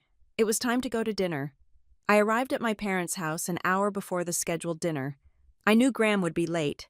Punctuality was a concept he felt didn't apply to him, much like credit limits or parking zones. This was my only window to get the truth before the performance began. The house smelled of roasting meat and lemon polish, the scent of my childhood. It was a comforting smell that now made my stomach turn. I found my mother in the kitchen, arranging deviled eggs on a platter. She looked up when I entered, her smile tight and anxious, the expression of a woman who knew she was walking on a minefield but was hoping if she stepped lightly enough, nothing would explode. "You are early," she said, wiping her hands on a dish towel. "Graham isn't here yet." "I know," I said. I didn't hug her. I didn't put my purse down. I walked over to the kitchen island and placed a single folder on the granite countertop. I opened it. Inside was the printout of the quitclaim deed and the timeline I had constructed at my office. "Mom," I said, my voice quiet but steady, "I need you to look at this." She glanced at the paper and then immediately looked away, focusing intently on a speck of dust on the counter. "Faith, please, let's not start this before we even eat. Can't we just have a nice evening?" "We can't," I said, "because 2 days ago, a document was filed with the county that says I gave my home to Graham, and since I didn't sign it, and you told me on the phone that you helped him, I need to know exactly what happened." I tapped the paper where the signature Faith Stewart sat next to the notary seal. "What did you sign?" "Mom." Linda sighed. A long, ragged sound. She put the towel down and leaned against the counter, looking suddenly very old. "He was so frantic." "Faith," she said, her voice trembling. "He came over on Tuesday night. He was sweating. He said the investors needed proof of assets by the morning or the whole deal would fall through. He said it was just a provisional transfer. That is the word he used. Provisional." "And the signature?" I asked. "How did my name get on there?" She hesitated. "We went to that little shipping and printing store down on Exurban's strip mall, the one with the mailboxes. He had a stack of papers. He said he needed me to witness them, and then he said the forms required your signature to be on file for the restructuring." I felt a cold hand squeeze my heart. "So you signed it?" "I traced it," she whispered. "He had a copy of your birthday card from last year. He put it under the paper and held it up to the window glass so I could see the lines. He said it was fine, because I had your implied consent as your mother. He said you would be angry at first, but you would thank us later when he made $1 million. "And the notary?" I asked. "Brenda Miller." "She was just a woman at the counter," Linda said, waving her hand dismissively. "She didn't want to do it because you weren't there, but Graham, you know how he is. He turned on the charm. He told her you were in the car with a migraine and that this was just a formality between siblings. He slipped her $100 bill. She stamped it." I closed my eyes. It was so banal. My financial ruin wasn't plotted in a dark room by masterminds. It was executed in a strip mall shipping store with a $100 bribe and a window pane used as a tracing table. "Mom," I said, opening my eyes. "Do you understand what you did? You didn't just help him with paperwork. You committed forgery. You committed wire fraud.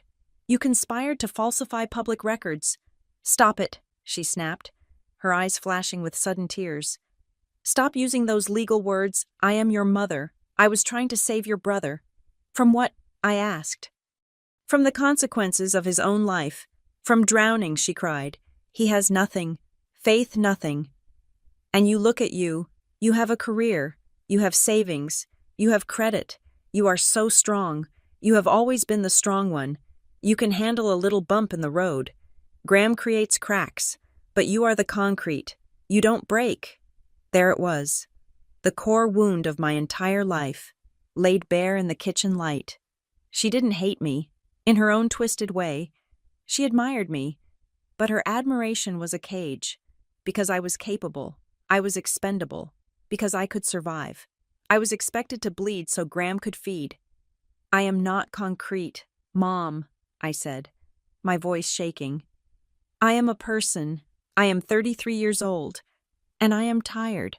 I am not a wall for you to lean on when you are tired, and I am certainly not a wall for you to push over so Graham can walk across me." "He said you wouldn't sue," Linda said, her voice dropping to a whisper. "He said, Faith will never take this to court. She hates conflict. She hates people knowing our business. She will just yell for a while and then she will fix it. She always fixes it. That hit me harder than the forgery. They were banking on my silence. They were weaponizing my desire for dignity against me. Graham had calculated that I would rather lose $300,000 than see my mother humiliated in a courtroom. "He is wrong," I said. "Faith, please," she begged. Reaching for my hand, I pulled back. "Don't make a scene. Think about what the aunts would say. Think about your father. If this gets out, the shame. The shame, I repeated. You are worried about the shame, Mom. Graham is trying to take out a hard money loan on my house. If I don't stop this, I lose the roof over my head. Do you think I care about what Aunt Carol thinks when I'm being evicted? He will pay it back, she insisted, retreating into her delusion. He won't, a voice said from the doorway. We both turned. My father, Roy, was standing there. He was wearing his gardening clothes, his hands stained with soil. He looked at Linda, and for the first time in my life, I saw something other than avoidance in his eyes. I saw horror. Roy, Linda said, her voice wavering. Tell her it is family business. My father walked into the kitchen. He looked at the folder on the counter. He looked at the quitclaim deed. I heard you, he said to Linda. I was in the mudroom. You traced her signature. It was for Graham, Linda pleaded. That is a felony. Linda, my father said. His voice was flat, heavy. I looked it up. Faith is right. That isn't family business. That is prison business. Don't be dramatic, Linda scoffed, though her hands were shaking violently now. I have let you coddle him, Roy said, looking at his wife with a mixture of pity and regret. I stayed out of it because I wanted peace. But this stealing Faith's house, that isn't peace, that is war. He turned to me. Faith, did you really call the title company? Yes, I said. And the insurance company, and the fraud department, Linda gasped, covering her mouth. You didn't. I did, I said. Because if I didn't, I would be liable for the loan Graham is trying to take out. I had to protect myself because you wouldn't. You are going to send your mother to jail, Linda whispered, her eyes wide with shock. You would really do that. I am not sending anyone anywhere, I said, feeling a cold calm settle over me. The truth is doing that. You signed the paper. Mom, you chose to pick up the pen. Graham said, she started, but I cut her off. Graham lied to you, I said. He told you I wouldn't fight back. He told you it was restructuring. He told you it was legal. He used you as a human shield because he knew you loved him too much to ask questions. And now, he is going to walk into this house, sit down at that table, and expect me to smile while he eats the food you cooked, knowing he stole my home. He loves you, Linda sobbed. He just wants to be successful like you. He doesn't want to be like me, I said. He wants to be me. He wants my credit, my assets, my stability, but he doesn't want the work. He just wants the harvest. I looked at the clock on the microwave. It was 6:50. Graham would be here any minute. I closed the folder. I am not going to argue with you anymore, Mom, I said, and I am not going to leave. I am going to sit at that table. I am going to eat dinner, and when Graham brings it up, and we both know he will, I am going to let him speak. But I'm telling you now, whatever happens tonight, whatever phone calls come through, whatever truths come out, you did this. You broke the seal on this family, not me. Linda looked at me, and I saw the realization dawning on her. She looked at the daughter she thought was a wall, and she saw a fortress that had pulled up the drawbridge. Roy, she said, turning to my father for support. My father shook his head. He walked over to the sink and began scrubbing the dirt off his hands. Set the table, Linda, he said without looking at her. Faith is staying for dinner. I picked up the folder and walked into the dining room. I sat in my usual spot, the one facing the window. I checked my phone. It was 6:55. Sarah from the title company would call in 20 minutes. I placed my phone on the table, face down, right next to my fork. The black screen reflected the chandelier above, a dark mirror waiting to show us who we really were. I wasn't the good daughter anymore. I was the witness for the prosecution, and court was about to be in session. The text message I sent to Graham at 10 o'clock that morning was a masterpiece of corporate neutrality. It read, "Come over for dinner tonight. We need to finalize the details regarding the house transfer. I want to make sure we are all on the same page before the bank gets involved." To Graham, that text sounded like surrender. To me, it was a subpoena. He replied within 30 seconds with a thumbs-up emoji and a text that said, "Glad you finally came to your senses. See you at 7. I spent the rest of the day turning my dining room into a trap. I didn't set physical snares. Of course, I set legal ones. I had already scanned and emailed the signed affidavit of forgery to Sarah at Harbor Point Title. I had retained a real estate litigation attorney named Marcus, who had advised me to get Graham to admit to the act in front of witnesses if possible, or at least to lock him into a version of events that could be demonstrably proven false. I printed out the badge-in logs from my office. I printed out the IP address report. I printed out the Google Maps timeline from my phone, which tracked my location via GPS. I put all of these into a sleek black presentation folder and placed it on the sideboard, right next to the wine bottles. At 6:55, I sat down at the head of my own table. This was a power move. Usually, when we ate at Mom's, Dad sat at the head, but this was my condo, my table, and tonight, my rules. My parents arrived first. Linda looked like she was walking to the gallows. Her face was pale. Her makeup slightly smeared, as if she had been crying in the car. She wouldn't meet my eyes. She clutched her purse to her chest like a shield. Roy walked in behind her, his face grim. He gave me a curt nod, a look that said, "Do what you have to do." He knew I wasn't backing down. He had seen the evidence in the kitchen, and for the first time in 30 years, he had decided not to look away. Then, at 7:10, the doorbell rang. Graham breezed in with Kylie in tow. He looked victorious. He was wearing a blazer over a t-shirt, his version of business casual, and he carried a bottle of champagne. "Celebration time," he announced, placing the bottle on the table with a thud. I knew we could work this out like adults. He looked around the condo, nodding approvingly. "You know, once we get the equity out, we should really look into upgrading these countertops. Granite is out. Quartz is in. I can get a contractor in here next week." I watched him. It was fascinating, in a morbid way. He genuinely believed the lie. He believed that because he wanted it, it was his. He believed that my role in the universe was to facilitate his desires. "Sit down, Graham," I said. My voice was calm, devoid of the shrill emotion he usually provoked in me. He pulled out a chair and sat to my right. Kylie sat next to him, looking nervous. She sensed the tension that Graham was too arrogant to feel. Linda sat opposite him, staring at her empty plate. "So," Graham said, rubbing his hands together, "Mom told me you were freaking out a little bit about the paperwork. Totally normal. Big numbers can be scary, but I have the plan all mapped out. Rapid Cash is ready to wire the funds as soon as the title clears the flag. We just need to remove whatever hold you put on it." "I want to hear the plan," I said, pouring myself a glass of water.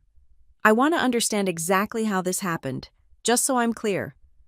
Graham smiled, a benevolent, brotherly smile. "It is simple.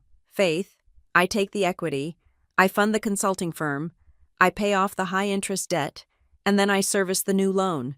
The condo stays in the family name. You still get to live here.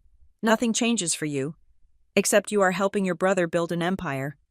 "Nothing changes," I repeated, "except I don't own it anymore." "Details," he waved a hand. "We transfer it back in 2 years, or 5, whenever the market is right." I leaned forward, resting my elbows on the table. "I am curious about the deed. Graham, I pulled a copy from the county website." Linda flinched. She picked up her water glass, her hand trembling so hard the ice cubes clinked against the glass. "Oh, right," Graham said, not noticing Mom's panic. "Standard quitclaim. Mom helped facilitate it." "It has my signature on it," I said, "and it has a notary stamp." "Yeah, well," Graham shrugged. "We had to expedite things. You were busy at work. Mom acted as your proxy. It is a common thing in families." "But the notary," I said, keeping my voice soft, innocent. "The notary states that I appeared before her, that I raised my right hand and acknowledged the signature." Graham took a sip of the wine I hadn't poured for him. He poured it himself. Right. Well, we smoothed that over. Brenda is a friend. She knows us. She knows you are good for it. So I wasn't there? I asked. This was the trap. Graham paused. He looked at me, then he looked at Kylie, then at Mom. He must have sensed a trap, because he pivoted. He decided to rewrite history to make himself look more legitimate in front of his girlfriend. No, you were there, Graham said suddenly. Don't you remember? We met at the UPS store on Tuesday. You came during your lunch break. You were in a rush. Remember you signed it? Brenda stamped it, and you ran back to the office. You were complaining about your boss. The room went dead silent. Linda made a small, choking sound. She looked at Graham with wide, terrified eyes. She knew he was lying. She knew she had been the one to trace the signature, but Graham, in his arrogance, thought that claiming I was there made the deed more solid. He thought if he gaslit me hard enough in front of witnesses, I would doubt my own memory, or at least be too embarrassed to argue. I was there, I asked. On Tuesday. Yes, Graham said, gaining confidence. Tuesday at noon. You were wearing that blue suit, the one you wore to Dad's retirement party? And I signed it. With your own hand. Graham lied, looking me dead in the eye. I watched you do it, Kylie. I told you about it. Right, I told you Faith met me to sign the papers. Kylie looked down. I think so. See? Graham spread his hands. Everyone knows. So why are we doing this interrogation? Faith. You signed it? You agreed? Now you are getting cold feet because the reality is setting in. But it is too late. It is filed. I looked at my father. Roy was staring at his son with an expression of absolute disgust. He had just watched his son invent a reality out of thin air. I looked at Linda. She was weeping silently, tears tracking through her foundation. She knew that by lying, Graham had just thrown her under the bus. If he claimed I was there, he was denying her proxy story. He was making it a direct lie about my physical presence. Tuesday at noon, I repeated. At the UPS store. Yes, Graham said, annoyed now. Stop asking. I glanced at the digital clock on the oven. It was 7:14. That is interesting, I said, because on Tuesday at noon, I was in a compliance audit meeting on the 12th floor of the Northbridge building. I have 5 witnesses, a security badge log, and a video recording of me presenting a slide deck at exactly 12:15. Graham rolled his eyes. You are confused. Maybe it was Monday. Who cares about the day? The notary log cares, I said, and the law cares. You just lied. Graham, you just told a room full of people that I signed a document that I never touched. You just admitted to fabricating a legal event. Oh my God. Faith. Graham slammed his hand on the table. Enough. You are so petty. Who cares if you were there or not? The intent was there. Mom said you wanted to help. Why are you trying to trap me on technicalities? Because it is not a technicality, I said. It is a felony. It is family. He shouted. It is my house too. I deserve a chance. You have everything given to you. You sit in that office and judge people while I am out here hustling. I took what I needed because you were too selfish to give it. That is the truth. You took what you needed, I repeated. So you admit you took it without my consent. I admitted I did what had to be done, Graham yelled. And you aren't going to do anything about it, because you won't send your own mother to jail, because you are weak. Faith, you always have been. I looked at the phone on the table. It was 7:15. On cue, the screen lit up. The vibration hummed against the wood table, a low, ominous sound. Caller ID, Harbor Point title. Legal debt? Graham stopped shouting. He looked at the phone. He looked at the caller ID. Who is that? He asked, his voice dropping. Answer it, I said. Or I will. He didn't move. He looked like a deer in the headlights. I reached out and tapped the green button. Then I tapped the speaker icon. This is Faith Stewart, I said clearly. The voice that filled the room was not the warm, customer service voice of a receptionist. It was the sharp, authoritative voice of Sarah Jenkins. and I could hear the echo of a conference room behind her. "Ms. Stewart, this is Sarah Jenkins from Harbor Point. I have Director Vance from the fraud unit on the line, as well as the special investigator from the Mecklenburg County Register of Deeds." Graham's face went the color of old ash. "We are calling to verify the status of the affidavit you submitted this afternoon," Sarah continued. "We have reviewed the badge logs and the signature analysis. We are preparing to file a formal motion to vacate the deed based on criminal fraud. However, before we escalate this to the district attorney's office, we need to ask you one final question for the record." The room was so quiet, I could hear the hum of the refrigerator. "Go ahead," I said. "Is there anyone in the room with you who claims to have witnessed you sign that deed?" Sarah asked. "Because the notary, Ms.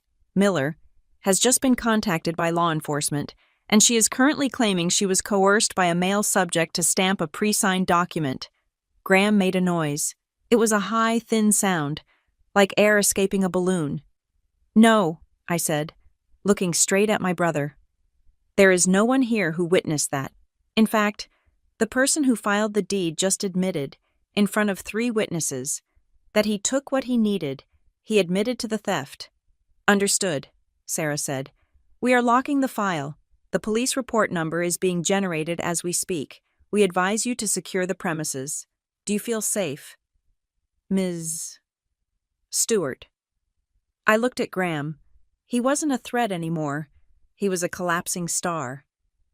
He was shrinking in his chair, his arrogance evaporating, leaving behind only the terrified, spoiled child he had always been.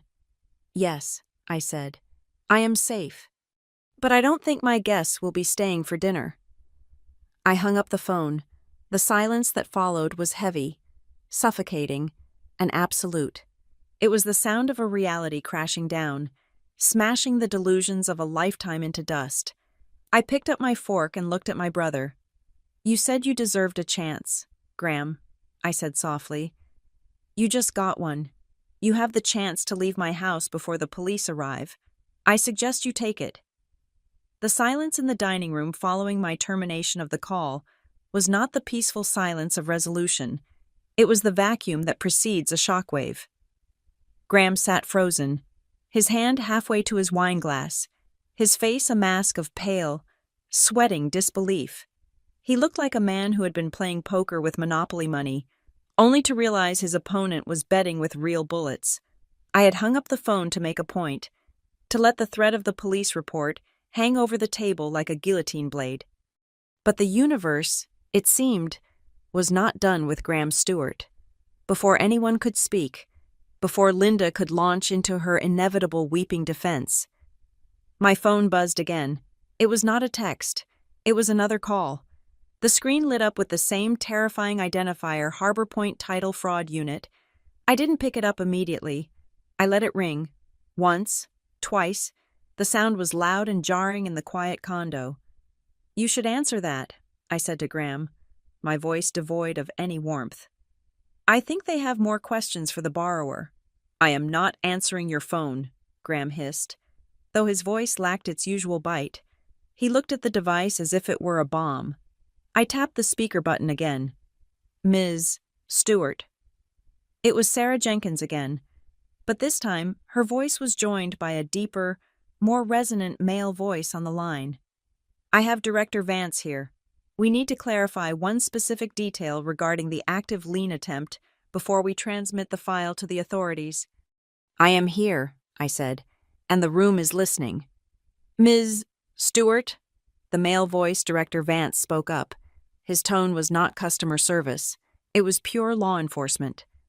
"We are looking at the application for the home equity line of credit that was submitted in conjunction with the quitclaim deed.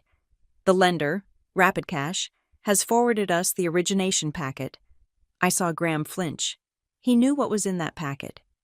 "Go ahead," I said. "We need you to confirm for the record," Vance continued, "that you did not authorize the use of the email address gstewartventures86@gmail.com for official correspondence regarding this property." All eyes turned to Graham. That was his primary email address. It was the one he used for his fantasy football leagues. his failed dropshipping accounts, and apparently, for committing mortgage fraud. No, I said clearly. I do not use that email. That belongs to my brother, Graham Stewart. Noted, Vance said. And the phone number ending in 198, is that a number you control? No, I said. That is a burner number my brother uses. That is what we suspected, Vance said. We have IP matching that shows the application was submitted from a device named Graham's MacBook Pro at 2:30 in the morning on Tuesday. That is a lie, Graham shouted. Unable to help himself, he leaped up from his chair. You can't prove that IP addresses are circumstantial. Sir? Vance's voice cut through the room like a knife. This is a recorded line on a federal fraud investigation. Anything you say is currently being logged. We have the MAC address of the device, we have the geolocation, and we have the digital signature which tracks back to your user profile. Graham slumped back down, his mouth opening and closing like a fish on a dock. It was a verbal agreement, Graham yelled at the phone, his desperation turning into hysteria. Faith agreed to it. She said I could use the equity. She is just backing out now because she is jealous. It is a civil dispute. You can't call the police for a civil dispute. Mr. Stewart, Vance said, his voice dropping an octave, becoming dangerously calm. We have a forged notary stamp. We have a stolen identity. We have a fraudulent loan application submitted across state lines via wire. That is not a civil dispute. That is bank fraud, wire fraud, and aggravated identity theft. The mandatory minimum for wire fraud alone is 20 years. 20 years. The number hung in the air. My mother, Linda, let out a sound that was half sob, half scream. She looked at Graham, her eyes wide with a horror that finally pierced through her denial. She had thought she was helping him cheat a system, maybe bend a few rules. She didn't know she was helping him sign his life away. Graham, Linda whispered, her voice trembling. You told me it was legal. You said it was just restructuring. It is legal if she agrees, Graham shouted, turning on our mother. She is lying. Tell them. Mom, tell them Faith said it was okay. Linda looked at me. She saw the cold, hard wall of my face. She saw the evidence on the sideboard. Then she looked at her husband. Roy was standing up now. My father. The man who had spent 30 years hiding in his garage. The man who had let Linda run the show to avoid conflict, was vibrating with rage. His face was a dark, dangerous red. You used your sister's name, Roy said, his voice low and guttural. To borrow money. $150,000. It was an investment. Dad, Graham pleaded. I was going to double it in 6 months. I was going to pay it back before she even noticed. Before I noticed, I asked, you were going to steal 6 figures of equity from my home and hope I didn't notice a lien on my title. I had a plan, Graham insisted. And then, the twist happened. The one variable I hadn't accounted for. Kylie, who had been sitting in the terrified silence next to Graham, suddenly spoke up. Her voice was small, confused, and utterly devastating. But Graham, she said, pulling at his sleeve, if the house isn't yours, what happens to the rental money? The room went dead silent again. Even the breathing seemed to stop. I turned my head slowly to look at Kylie. What rental money? Kylie. Graham's eyes bulged. He tried to grab Kylie's hand to silence her. Kylie, shut up. Don't say anything. No, Kylie said, pulling her hand away. She looked scared, realizing she might be an accessory to something she didn't understand. Faith, he told me the condo was his. He said he bought it, and you were just the tenant moving out. He told me to list it on Vacastay. Vacastay, I repeated. Short-term rentals. Yes, Kylie said, tears welling in her eyes. We listed it 3 days ago. For the weekends. We already got a booking for next week. A corporate client. They paid $3,000 up front for a 10-day stay. $3,000, I repeated. Graham took the deposit, Kylie whispered. He said he needed it for the closing costs. I looked at Graham. He wasn't just stealing my equity. He was selling access to my home. He was taking money from strangers to let them sleep in my bed, use my shower, and live in my sanctuary. And he had already spent the cash. You rented out my apartment, I said. It wasn't a question. I was going to give you a cut, Graham yelled. Jesus, Faith, I was trying to generate revenue. That place sits empty all day while you are at work. It is a waste of assets. You sold a lease on a property you do not own, Director Vance said from the phone. That is another count of fraud. Theft by deception, obtaining property by false pretenses. Get out, Roy said. He didn't shout it. He said it with a finality that cracked the foundation of our family. Dad, wait, Graham started. I said get out. Roy roared, slamming his fist onto the table so hard the silverware jumped. You are a thief, Graham. You stole from your sister, you lied to your mother, and you involved this girl. He pointed at Kylie. In a crime. Get out of this house before I call the police myself. You can't kick me out, Graham sneered, trying to regain some scrap of bravado. This is Mom's house. It is my house too, Roy said. And I am done. I am done paying for you. I am done covering for you. And I am done watching you bleed this family dry. Mom. Graham turned to Linda. Are you going to let him talk to me like that? Linda looked up. Her face was streaked with mascara. She looked at her son, really looked at him. Perhaps for the first time in decades, she didn't see the golden boy anymore. She saw the predator. She saw the man who had manipulated her into committing a felony. You lied to me, she whispered. You told me Faith knew. She did know. No, Linda shook her head. She didn't. I traced that signature, Graham, because you begged me, because you said it was life or death, and now the police are coming for me too. Graham scoffed. Nobody is going to jail. Mom, Faith is bluffing. She won't sue. At that exact moment, the doorbell rang. It was a sharp, insistent sound. Graham jumped. Who is that? I checked the time. 7:30? That, I said, standing up, is the only person I trust to handle this conversation from now on. I walked to the door. My legs felt heavy, but steady. I unlocked the deadbolt and pulled the door open. Standing there was Marcus, my attorney. He was a tall man with a calm demeanor and a briefcase that looked like it contained weapons-grade plutonium. Behind him stood a uniformed private process server. Ms. Stewart, Marcus said, nodding to me. I apologize for the interruption during dinner. Not at all, I said. Please, come in. I led them into the dining room. Graham looked at Marcus, then at the process server, and his face crumbled. Who are you? Graham demanded. My name is Marcus Thorne, the lawyer said calmly. I represent Faith Stewart. He signaled to the process server, who stepped forward and handed a thick stack of papers to Graham. Then he handed a separate, thinner stack to Linda. What is this? Graham asked, his voice shaking.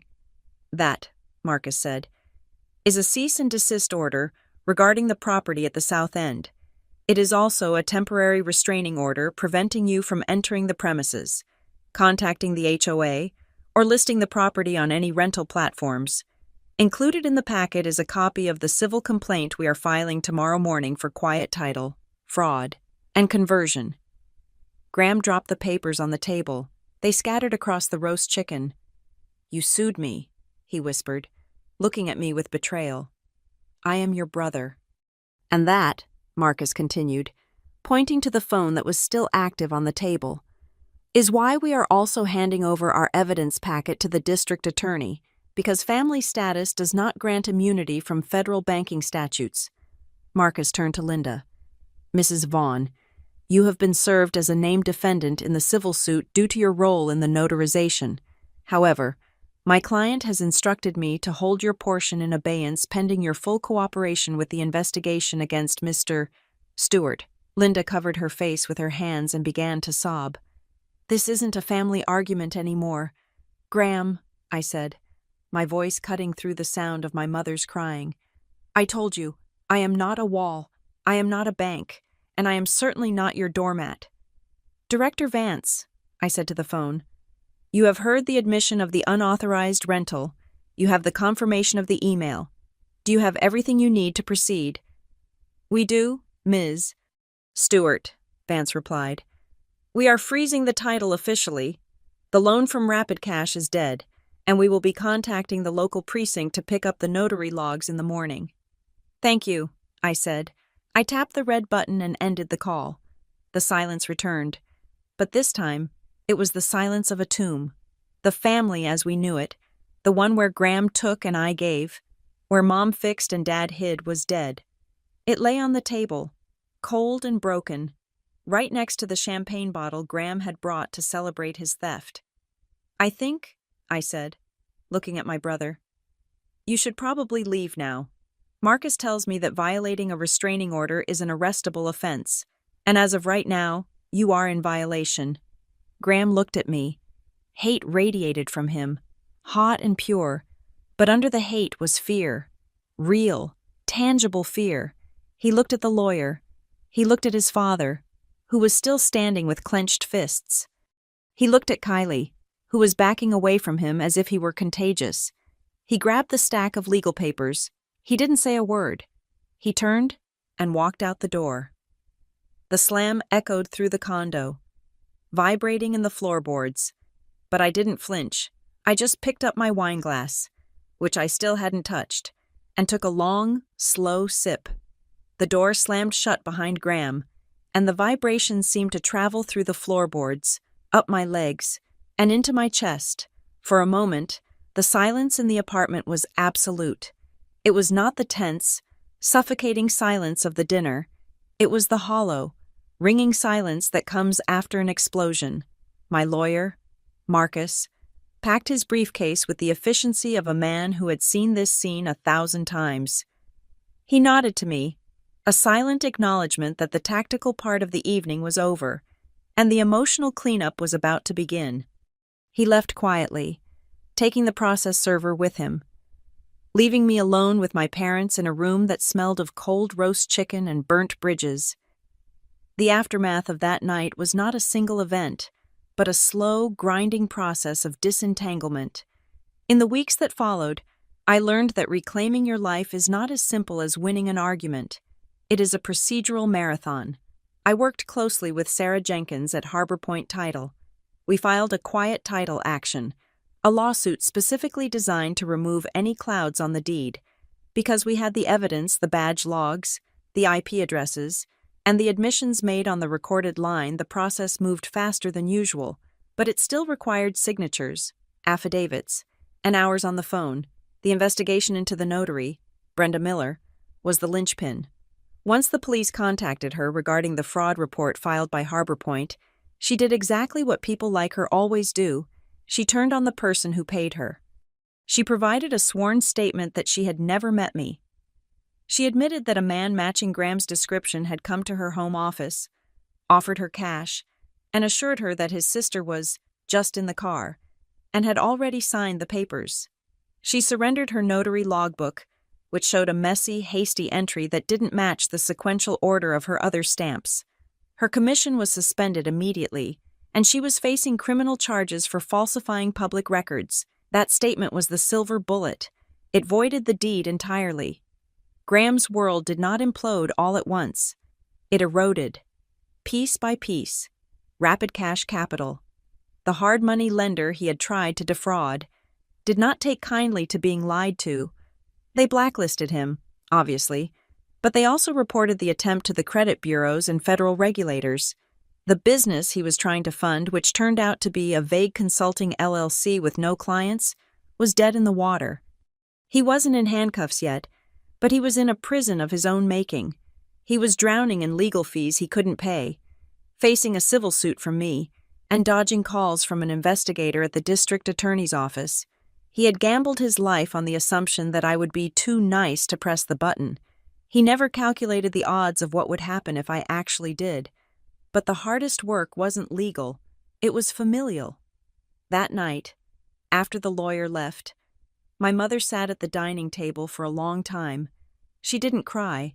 She just stared at the empty chair where her son had sat. The illusion she had curated for 38 years, the story that Graham was just unlucky and I was strong, had been shattered. She had been forced to see him not as a victim, but as a perpetrator, and worse, she had to face the fact that she had been his accomplice. "I didn't know," she whispered to the tablecloth. "I really didn't know he was renting it out." "It doesn't matter." "Mom," I said, standing by the window. "You knew he was taking the house. You thought that was okay." "I thought we were sharing," she pleaded, looking up at me with red-rimmed eyes. "I thought families shared."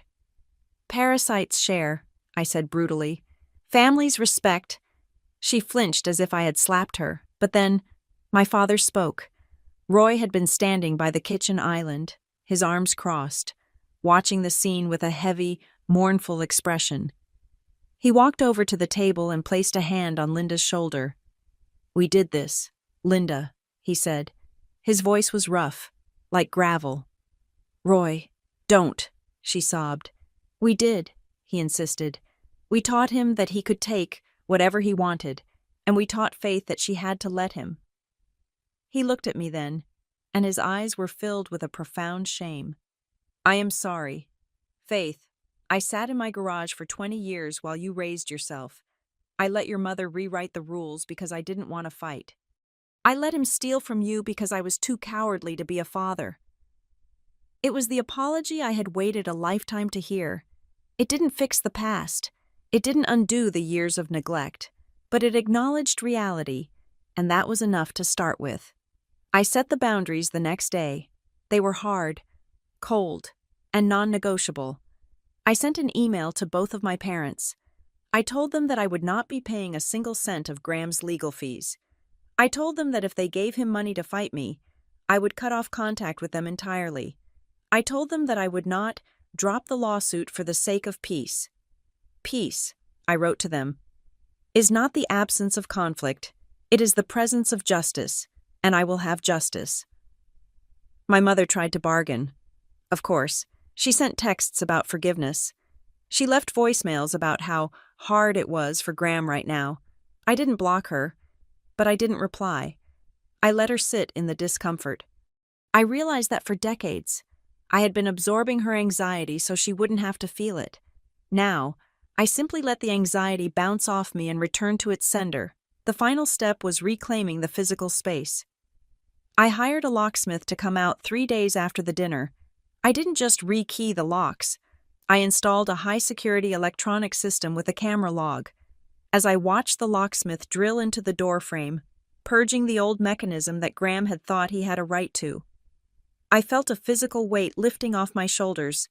I contacted the management of Vacastay and sent them the court order. They removed the listing within an hour and banned Graham's account for fraud. The corporate client he had booked showed up in the lobby 2 days later. Confused and angry, I wasn't there, but the concierge told me they were turned away. Graham had to refund their $3,000 out of his own pocket money I knew he didn't have. I spent the next weekend purging the apartment. I threw away the housewarming gift Graham had brought, that cheap bottle of champagne. I threw away the throw pillows my mother had bought me because they matched Graham's taste. I bought new sheets. I bought a new rug. I saged the place, not because I believe in ghosts, but because I believe in the power of ritual. I needed to smoke out the entitlement. Then, on a Tuesday afternoon, exactly 1 month after the nightmare began, my phone rang. It was Sarah from Harbor Point Title. I was sitting at my desk in my home office, looking out at the city. The sun was setting, casting long, golden shadows across the skyline. The light rail train was gliding by, a silent ribbon of light. "Ms. Stewart," Sarah said, "I have good news." I swiveled my chair around. "Tell me." "The judge signed the order this morning," she said. "The fraudulent deed has been vacated. The record is expunged. We have recorded a new confirmation deed in your name only. The cloud on the title is gone. The property is 100% yours, free and clear of any claims by your brother or his lenders." I let out a breath I felt I had been holding since that first dinner. "It is over," I asked. It is over, Sarah confirmed. And Ms. Stewart, the district attorney's investigator, asked for a copy of the final judgment. It looks like they are moving forward with the indictment against the notary and your brother. Thank you, Sarah, I said. Thank you for believing me. You had the receipts, she said with a smile in her voice. You saved yourself. I hung up the phone and sat in the silence. For the first time in my life, the silence wasn't waiting to be filled by someone else's needs. It wasn't a void, it was a presence. I walked to the kitchen and poured myself a glass of wine, a good Cabernet I had bought for myself. I walked to the window and looked out at Charlotte. I thought about Graham. He was somewhere in the city, likely blaming me for his downfall, spinning a new story where he was the victim of a vindictive sister. I thought about my mother, sitting in her house, realizing that her baby boy was a criminal. I felt a twinge of sadness, a phantom limb pain for the family I wished I had, but I didn't feel guilty. I realized then that revenge isn't about making the other person suffer. That is just sadism. True revenge is simply refusing to participate in their delusion. Revenge is taking the pen out of their hand and writing your own ending. Revenge is living a life so solid, so secure, and so authentic that their chaos can no longer touch you. Graham wanted my condo because he thought it would make him feel like a man. My mother wanted me to give it to him because she thought it would make her feel like a good mother. But the condo was just steel and glass and concrete. The real asset they were trying to steal was my compliance. They wanted my submission, and that was the one thing I took back that they could never touch again. I took a sip of wine. The city lights flickered on, one by one. 1,000 little victories against the dark. I was alone in my apartment.